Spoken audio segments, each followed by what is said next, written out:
YouTube चॅनलला मी सर्वांचं अगदी मनापासून स्वागत करतो. आज आपण पाहणार आहोत दशांश अपूर्णांक. अपूर्णांकाचे जे विविध प्रकार आहेत त्यातला हा एक सेपरेट भाग आपण आजपासून सुरू करणार आहोत.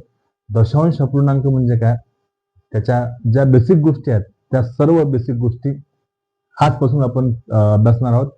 सोबतच दशांश अपूर्णांकाची बेरीज, त्याची वजाबाकी, गुणाकार आणि भागाकार कसा करतात ह्या सर्व गोष्टी व्यवस्थित आणि प्रॉपरली आपण समजून घेऊ. म्हणजेच तुम्ही ज्यावेळेसही दशांश अपूर्णांकाच्या संदर्भातले क्वेश्चन सॉल्व्ह करताल त्यावेळेस तुम्हाला हे व्यवस्थित आणि पद्धतशीर समजून सांगता येईल किंवा ते समजून घेता येईल अशा पद्धतीची या ठिकाणी आपल्या सर्वांना शाश्वती देतो आणि आपल्या सर्वांचं आपल्या या टॉपिकमध्ये मनापासून स्वागत करतो. आज आपण पाहणार आहोत दशांश अपूर्णांक. दशांश अपूर्णांक म्हणजे काय हे आपण आता या ठिकाणी समजून घेणार आहोत. अगदी बेसिक भाग आपण आज पाहणार आहोत. तर पहा, जेव्हा तुम्ही संख्या लिहिता, सपोज ही संख्या आहे 426. आता या संख्येमध्ये तुम्हाला सर्वांना माहित आहे की हा एकक, हा जो 6 आहे हा काय आहे, एकक आहे, राईट? बरोबर. हा कोण आहे, हा आहे दशक, आणि हा जो आहे हा कोण आहे, शतक आहे. तर आपण हे एकक, दशक, शतक अशा पद्धतीने समजून घेत असतो. मग आता प्रश्न काय आहे, हा जो एकक स्थानी 6 आहे, ओके, हा एकक स्थानी 6 आहे म्हणजे एकक का जे स्थान आहे ते आता संपलं आहे इथं. हे दाखवण्यासाठी, हे दर्शवण्यासाठी आपण पहा एकक स्थानानंतर काय करतो, एकक स्थानानंतर एक टिंब देतो. एक काय तो टिंब देतो. टिंब म्हणजे डॉट. कधी, जेव्हा एककाचे स्थान समाप्त झालेलं आहे, जी एकक स्थानी संख्या आहे ती संख्या म्हणजे हा एकक हा संपला आहे, एककाचं स्थान संपलं आहे हे दर्शवण्यासाठी आपण एककाच्या स्थानानंतर एक टिंब देतो आणि ह्या टिंबाला आपण दशांश चिन्ह म्हणतो. काय म्हणतो? दशांश चिन्ह म्हणतो. दशांश चिन्ह असे म्हणतो, लक्षात घ्या. दशांश चिन्ह म्हणजे काय, तर तुम्हाला सर्वांना व्यवस्थित या ठिकाणी समजून घेणं गरजेचं आहे की दशांश चिन्ह हे एक टिंब आहे, ओके, हा एक पॉइंट आहे. आणि हा पॉइंट कधी येतो आपण, जेव्हा एककाचे स्थान संपलं आहे. आता एककाच्या पुढे काही नाही आहे, ओके. तर अशा वेळेस एककाचे स्थान संपले आहे हे दर्शवण्यासाठी एक टिंब आपण वापरतो. त्या टिंबाला काय म्हणतात, दशांश चिन्ह असे म्हणतात. आता इथं एकक स्थानी 6 होता आणि इथं एककाचं स्थान आता काढलंय, यण झालेला आहे, समाप्त झालेला आहे, आणि हे दर्शवण्यासाठी आपण हे टिंब दिलं आणि नंतर मग इथे पुढे संख्या लिहिली. ठीक आहे, संख्या लिहिली. तर हे जे टिंब आहे या टिंबाला आपण काय म्हणतो, दशांश चिन्ह असे म्हणतो. आणि ज्यावेळेस एखाद्या संख्येमध्ये दशांश चिन्ह हे वापरल्या जाते आणि संख्या तयार होते, ती संख्याच म्हणजे काय असते, आपली दशांश अपूर्णांक असते. एवढं समजून घ्या. दशांश चिन्ह एखाद्या संख्येमध्ये आलं की तेव्हा जी संख्या तयार होते ती संख्या म्हणजे दशांश अपूर्णांक होय. एवढं साधं आणि सोपं तुम्ही समजून घेणं गरजेचं आहे. ठीक आहे, दशांश चिन्ह येणं म्हणजेच एक संख्या तयार होते की ज्याच्यात दशांश चिन्ह येते आणि त्यालाच आपण काय म्हणतो, मग दशांश अपूर्णांक असे म्हणतो. तर गॉट इट, हा पॉईंट तुमचा क्लिअर झाला का सांगा. दशांश चिन्ह आपण कधी वापरतो, जेव्हा एककाचे स्थान संपले आहे हे दर्शवण्यासाठी. एकक काला म्हणतात शेवटची संख्या, ओके. एखादी खूप मोठी संख्या दिलाय आणि त्या संख्येच्या शेवटची, या संख्येच्या शेवटी, या संख्येच्या एकक स्थानी जी संख्या दिलाय हे म्हणजे एकक असते. आणि आता एककाचे स्थान संपले आहे हे दर्शवण्यासाठी टिंब वापरतो आपण. या टिंबाला म्हणतात दशांश चिन्ह. आणि दशांश चिन्हानंतर आपण इकडे पुढे समजा संख्या काही लिहिली, ओके, किंवा नाही लिहिली तरी पण टिंब दिलं, तर लक्षात घ्या आपल्याला पाहायला भेटते दशांश चिन्ह जेव्हा एखाद्या संख्येमध्ये येईल तेव्हा समजून घ्यायचं की हा डेसिमल फ्रॅक्शन आहे, दशांश अपूर्णांक आहे. जेवढं समजलं. आता या दशांश अपूर्णांकाचं आपण काय करू शकतो, साध्या अपूर्णांकामध्ये रूपांतर करू शकतो. पण त्याच्या आधी तुम्हाला हे समजणं गरजेचं होतं. स्टेटमेंट तुम्ही या ठिकाणी व्यवस्थित लिहून घ्या, समजून घ्या. स्टेटमेंट काय सांगितलं ते आता परत एकदा इथं सांगतो मी की जेव्हा एककाचे स्थान संपले आहे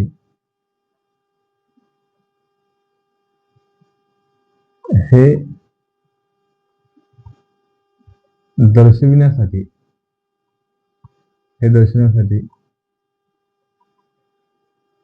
एक टिंब वापरतात.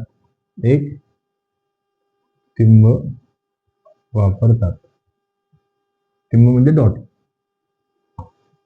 तेव्हा त्या टिंब्याला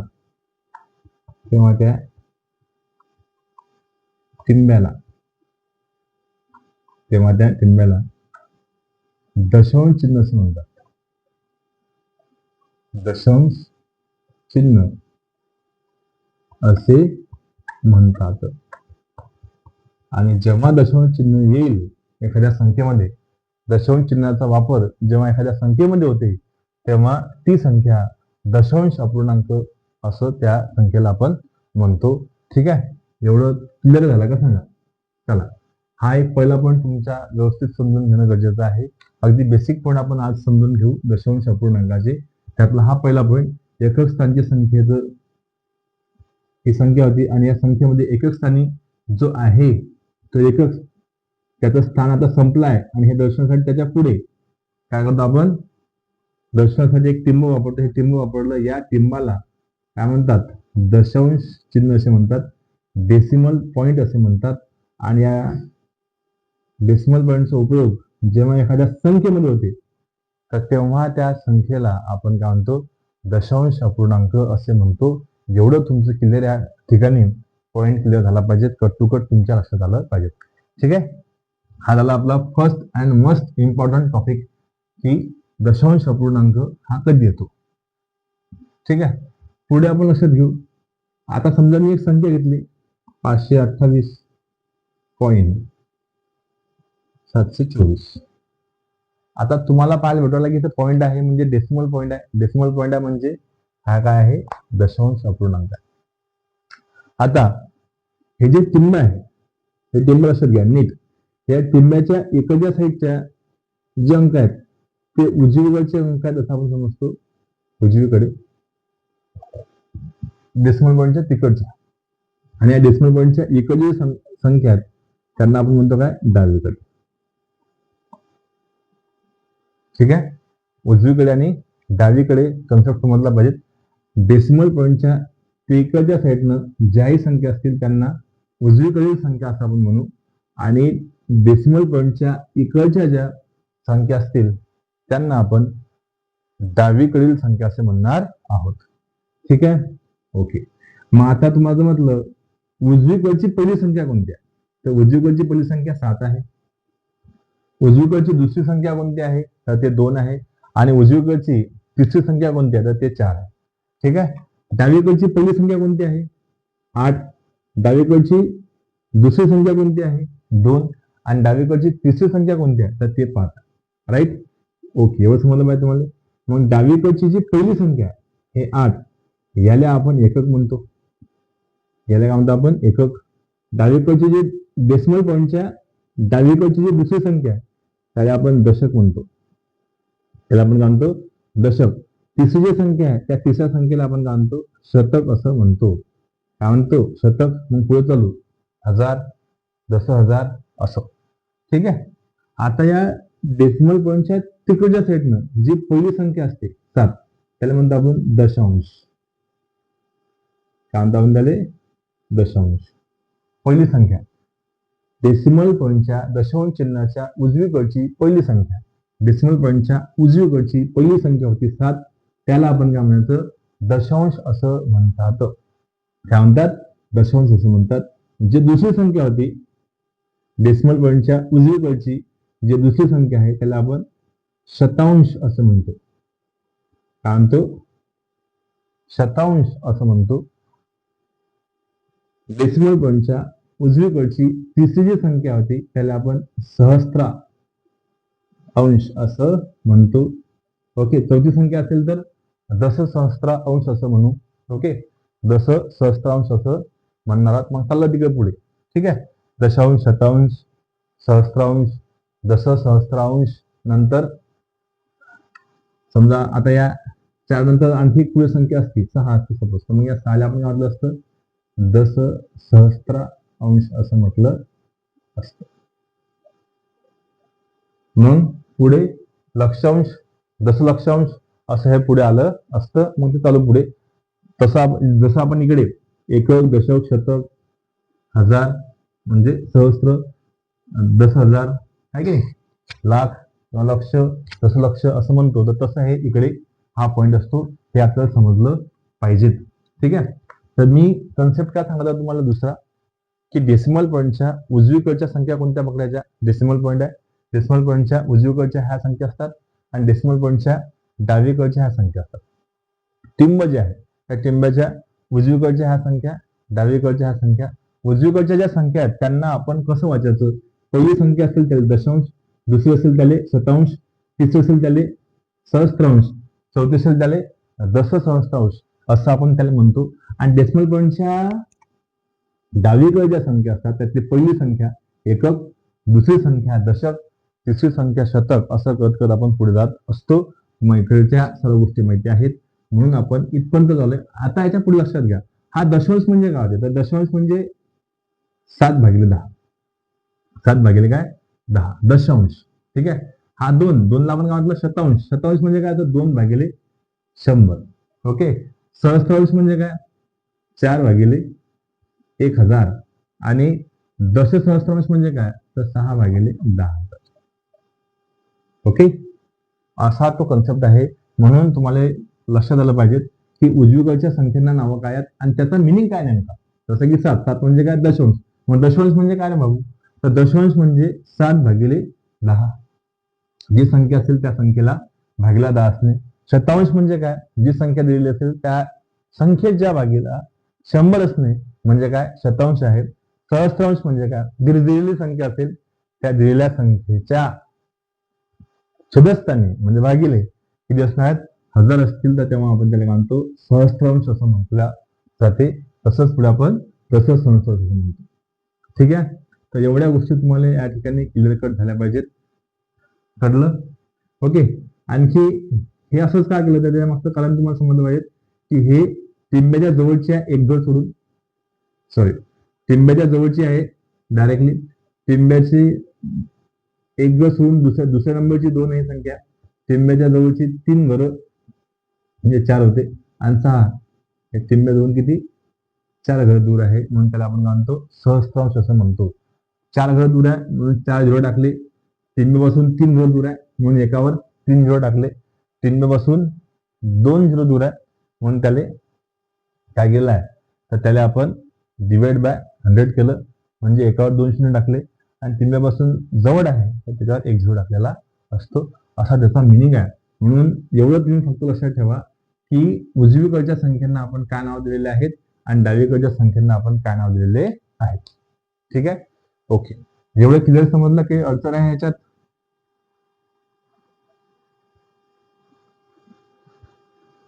निश्चित सांगा.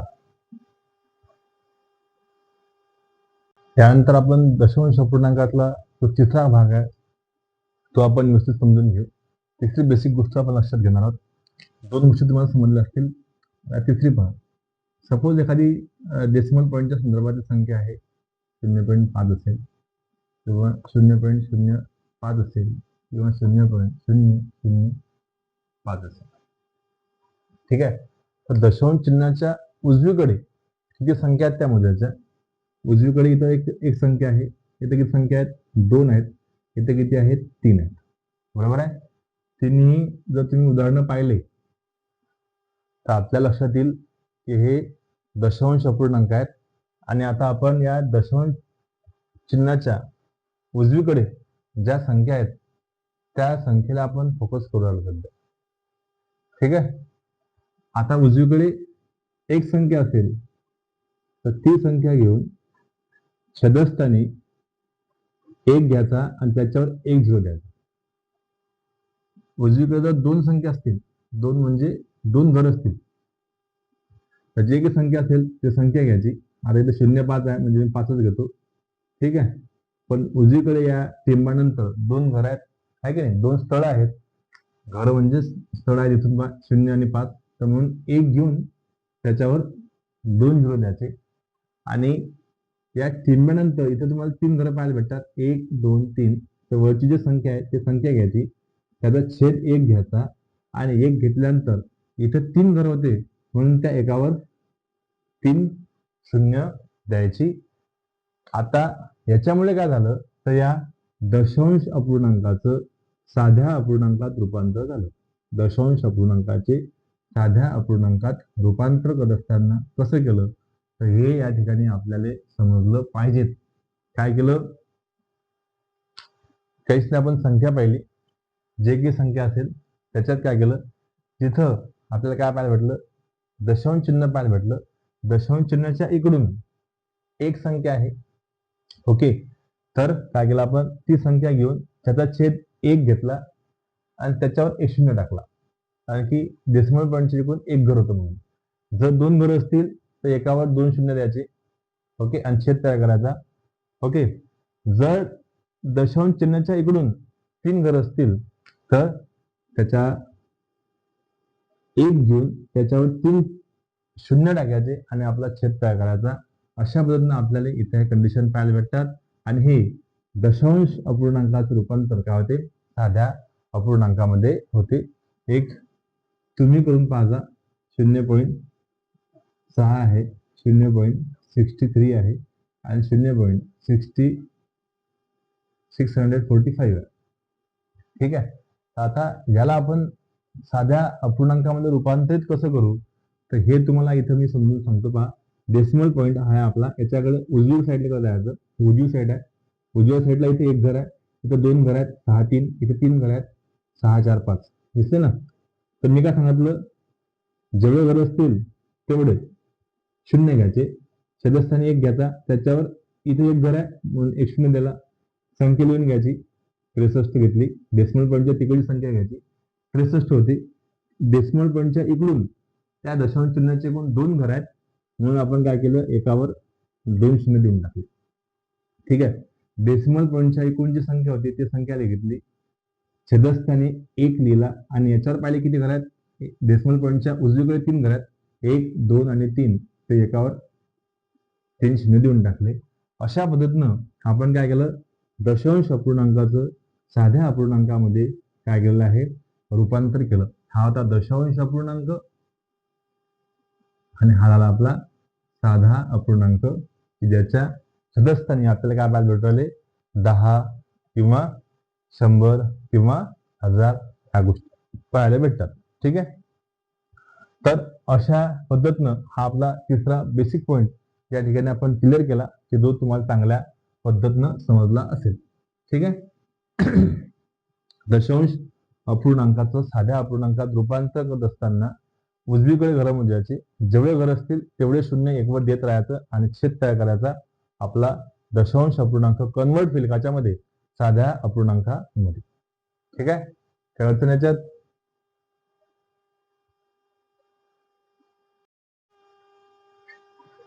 पुढे पहा, एखादी संख्या तुम्हाला दिलेली आहे आणि त्या संख्येला जर आपण 10 100 किंवा 1000 जर गुणलं, जसं की समजा हे पहा, 420.58 दिलेले आहे. ठीक आहे, आता हे एकदम साधी संख्या घेतली आपण, दशांश चिन्ह ज्याच्यामध्ये आहे त्याच्यात. तर पहा, एखाद्या संख्येला, या संख्येला म्हणा किंवा एखाद्या संख्येला काय करतो आपण, एखाद्या संख्येला 10 किंवा 100 किंवा 1000 गुणले असता, 1000च नाही, पुढे समजा 10,000 नाही गुणलं तरी काही प्रॉब्लेम नाही, गुणले असताच्या वेळी मग मी जास्त होतो, म्हणजे 10,000 1 लाख असं काही ते सर्व समजून घ्या. एखाद्या संख्येला, मी मुद्दामून तुमच्यासमोर ही संख्या घेतली, या संख्येला काय केलं आपण, 10 किंवा 100 किंवा 1000 गुणले असता दशांश चिन्ह जे आहे हे दशांश चिन्ह आपलं जे हे दशांश चिन्ह असेल, हे दशांश चिन्ह उजवीकडे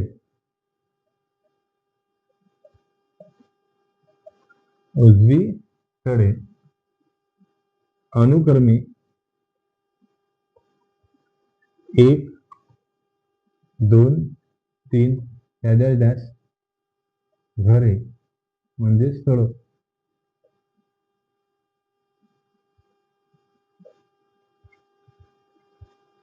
पुढे सरकते. चला, बेसिक गोष्ट व्यवस्थित समजून घ्या. या संख्येला किंवा कोणत्याही एखाद्या संख्येला की ज्याच्यामध्ये दशांश चिन्ह आहे अशा संख्येला जर आपण काय केलं 10 किंवा 1000 किंवा 100 जर गुणलं तर काय होते, जे दशांश चिन्ह आहे हे दशांश चिन्ह उजवीकडे अनुक्रमे 1 घर, 10 गुणलं तर 1 घर, 100 गुणलं तर 2 घर आणि 1000 गुणलं तर 3 घर, 10,000 गुणलं तर 4 घर, असं ते पुढे पुढे सरकते. हे लक्षात घ्या. म्हणजे आता याला जर मी समजा 10 गुणलं असतं 420.58 गुणिला 10 तर मला काय करावं लागेल, 10 याला गुणत बसायचं नाही आहे. फक्त हे जे डेसिमल पॉईंट आहे किंवा हा जो दशांश चिन्ह आहे हे दशांश चिन्ह करायचं उजवीकडे म्हणजे या साईडला तिकडे. ठीक आहे, उजवीकडे एक घर सरकून द्यायचं. म्हणजे 420 नंतर टिंब होतं ते आता 5 नंतर टिंब जाईल, आहे की नाही. म्हणजे 420.58 होते तर 10 गुणल्यानंतर ते काय होणार आहे 4205.8. म्हणजे हे जे टिंब आहे टिंब तुम्हाला पाहायला भेटलं, एक घर पुढे सरकलं. आता जर आपण समजाले या संख्येला जर 100 गुणलं असतं तर किती घर पुढे सरकलं असतं, 2 घर उजवीकडे सरकलं असतं. ठीक आहे, 2 घर म्हणजे 420 इथं होतं हे टिंब. आता इथून 2 घर 5 आणि 8 सो 5 आणि 8 नंतर हे टिंबाला असतं इकडून 0 0 घेतलं असतं आपण. ठीक आहे, 2 घर ते पुढे सरकलं त्यावर.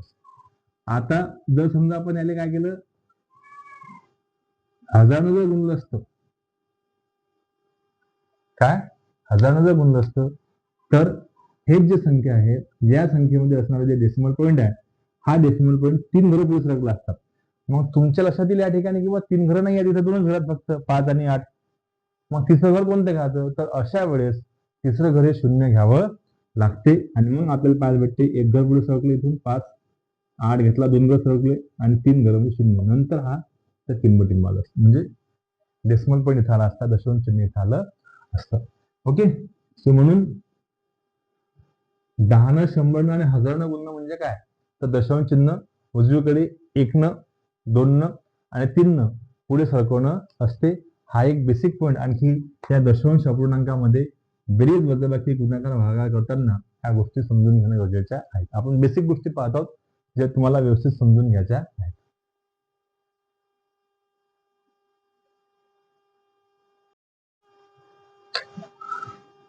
पुढे पहा, समजा आता एखादी संख्या आहे, या एखाद्या संख्येला आपण काय करू आलो, नेक्स्ट आणि शेवटचा महत्वाचा मुद्दा, एखाद्या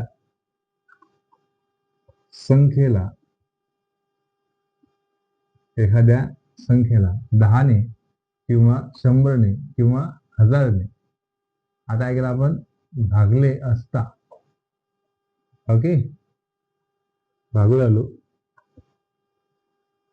भागले असता एखाद्या संख्येला काय केलं आपण 10 किंवा 100 किंवा 1000 भागलं तर काय होईल, भागले असता आपलं जे दशांश चिन्ह आहे हे दशांश चिन्ह काय होते, तर दशांश चिन्ह हे डावीकडे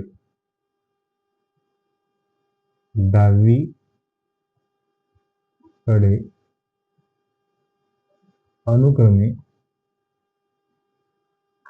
1 2 3 1000च्या पुढे जर 10,000 असेल तर घरे किंवा स्थळ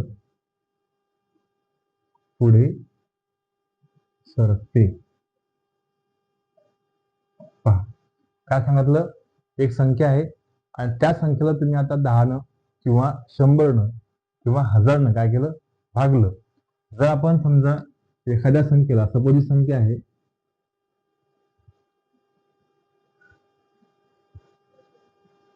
आणि या संख्येला काय केलं आपण 10 भागलं ओके, तर भागात बसायचं नाही आहे. हा जो डेसिमल पॉईंट आहे, हे जे दशांश चिन्ह आहे, हे दशांश चिन्ह उजवीकडे सरकत. आता मी तुम्हाला सांगितलं होतं की दशांश चिन्हाच्या तिकडची जे साईड आहे त्याला म्हटलं होतं आपण काय, उजवी साईड, आणि हे जे साईड आहे याला काय म्हटलं होतं, डावी साईड. तर मी काय सांगत आहोत, आपल्याला उजवीकडे कधी सरकायचं, जेव्हा आपण गुणाकार केला तर.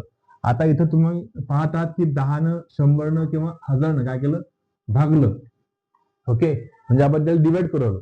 आणि जर का समजा तुम्ही 10 किंवा 100 किंवा 1000 काय करत असाल, भागत असाल, तर आपलं हे जे दशांश चिन्ह आहे, हे दशांश चिन्ह डाव्या साईडला 10 भागलं तर एक घर पुढे सरकेल, डाव्या साईडला 100 भागलं तर 2 घरं पुढे सरकेल, आणि डाव्या साईडला 1000 भागलं तर 3 घरं पुढे सरकणार आहे. इथे आपण 10 भागत आहोत, म्हणून हे जे टिंब आहे हे डाव्या साईडला म्हणजे इकडे एक घर सरकेल पुढे, आपलं उत्तर येईल 74.65. कारण की हे टिंब एक घर पुढे सरकलं. ओके, 6 नंतर आपण ते टिंब दिलं 10 भागलं तेव्हा.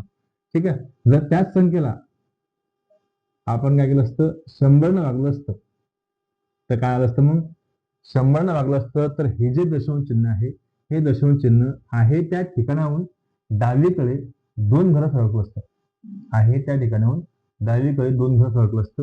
म्हणजे इथूनही 2 घरं पुढे आलं असतं, 6 आणि 4 याच्या दरम्यान, म्हणजे 7.462. ओके, 2 घरं ते डावीकडे पुढे सरकलेलं आहे. ओके, डावीकडे म्हणजे या साईडला इकडच्या. ठीक आहे, आणि जर समजा आपण त्या संख्येला 1000 भागलं असतं, किती भागलं असतं, 1000 भागलं असतं, तर हे दशांश चिन्ह काय होते, तर हे दशांश चिन्ह डावीकडे जिथं आहे तिथून डावीकडे 3 घरं पुढे सरकलं असतं. आणि मग इथं आपल्याला पाहायला भेटते की 3 घरं पुढे सरकेल, 1 2 3, म्हणजे 0.7462. आणि पॉईंटची पण कोणतीच संख्या नाही राहिली, म्हणून इथं 0 घ्यायचा आहे. ठीक आहे, तर दशांश अपूर्णांकाचे हे झाले 5 बेसिक बेसिक गोष्टी. दशांश चिन्ह म्हणजे कधी वापरतो आपण, आणि दशांश चिन्ह जेव्हा आलं एखाद्या संख्येमध्ये तर त्याला आपण दशांश अपूर्णांक असं म्हणतात. हा पहिला पण होता. दुसरा पण आपण समजून घेतला, तो म्हणजे दशांश अपूर्णांकाला जेव्हा आपण त्याचं काय करतो, नॉमेनक्लेचर करतो, त्याचं नामकरण करतो, त्याला नाव देतो, तर ते कसं येतो, टिंब्याच्या उजवीकडच्या ज्या संख्या आहेत, उजवीकडच्या म्हणजे तिकडच्या, त्यांना आपण दशांश, शतांश, सहस्त्रांश, दशसहस्त्रांश, लक्षांश, दशलक्षांश असं पुढे म्हणत म्हणत जाऊ शकतो. आणि दशांश चिन्हाच्या डावीकडच्या ज्या संख्या आहेत त्यांना आपण एकक, दशक, शतक, हजार, 10,000 असं आपण म्हणत जातो. हा दुसरा बेसिक पॉईंट होता. तिसरा बेसिक पॉईंट आपण शिकलो की जर एखादा दशांश अपूर्णांक दिला असेल तर त्या दशांश अपूर्णांकाला साध्या अपूर्णांकामध्ये रूपांतर करण्यासाठी काय करायचं, तर डेसिमल पॉईंटच्या तिकडच्या साईडनं पाहायचं. एक घर असेल तर छदस्थानी 1 0 द्या, एकावर 0 म्हणजे 10 द्या. 2 घर असतील तर छदस्थानी एकावर 2 0 द्या, म्हणजे 100 लिहा. 3 घर असतील डेसिमल पॉईंटच्या तिकडून तर छदस्थानी एकावर काय करायचं, आपल्याला 3 0 टाकायचे आहेत, म्हणजे 1000 त्या ठिकाणी येतील. ठीक आहे, हा तिसरा पॉईंट. चौथा पॉईंट आपण मेन्शन केला, तो समजून घेतला. तो असा होता की जर का समजा एखाद्या संख्येला 10 100 1000 किंवा 10,000 असं जर आपण काय केलं, गुणलं, तर काय होते, गुणल्यानंतर जे दशांश चिन्ह आहे हे दशांश चिन्ह उजवीकडे 1 घरानंतर, 2 घरानंतर, 3 घरानंतर अप टू 4 5 6 असं पुढे पुढे ते उजवीकडे सरकत राहते. आणि सेम जर त्या संख्येला किंवा एखाद्या संख्येला आपण 10 100 1000 10,000 ओके अप टू कोणत्याही असं एकावर 0 असणाऱ्या संख्येच्या पटीत जर त्याला आपण काय केलं, भागलं, तर काय होते, दशांश चिन्ह हे डावीकडे लक्षात ठेवा. कुठे, डावीकडे. भागलं की डावीकडे आणि गुणलं की उजवीकडे. काय होते, 1 घर 2 घर 3 घर पुढे पुढे सरकत जाते. ह्या दशांश अपूर्णांकाच्या काळात बेसिक गोष्टी आहेत की ज्या आपण या ठिकाणी समजून घेतल्या. 5ही मुद्दे व्यवस्थित लक्षात घ्या. उद्याच्या टॉपिकमध्ये आपण पाहू दशांश चिन्ह जेव्हा असते तर तो जो दशांश अपूर्णांक असतो त्याची बेरीज आणि वजाबाकी कशी करायची आणि त्याचा गुणाकार आणि भागाकार कसा करायचा व्यवस्थित समजून घ्या, प्रॉपर्टी लक्षात घ्या. नाही काही समजलं, काही अडचणी असल्या ओके किंवा काही दुरुस्ती असल्या तर त्या निश्चित सांगा. इथं आपण थांबू, भेटू उद्या टॉपिकमध्ये. तोपर्यंत अभ्यासत राहा, वाचत राहा आणि एन्जॉय करा आपला सब्जेक्ट जो आपण बेसिक मॅथमॅटिक्स इथं पाहत आहोत. चांगल्या पद्धतीने तुम्हाला समजेल ह्या गोष्टी आपण या ठिकाणी लक्षात घेण्याचा प्रयत्न करत आहोत. आणि भेटू उद्याच्या टॉपिकसाठी. तोपर्यंत चिल्ड्रन गुड बाय. चला.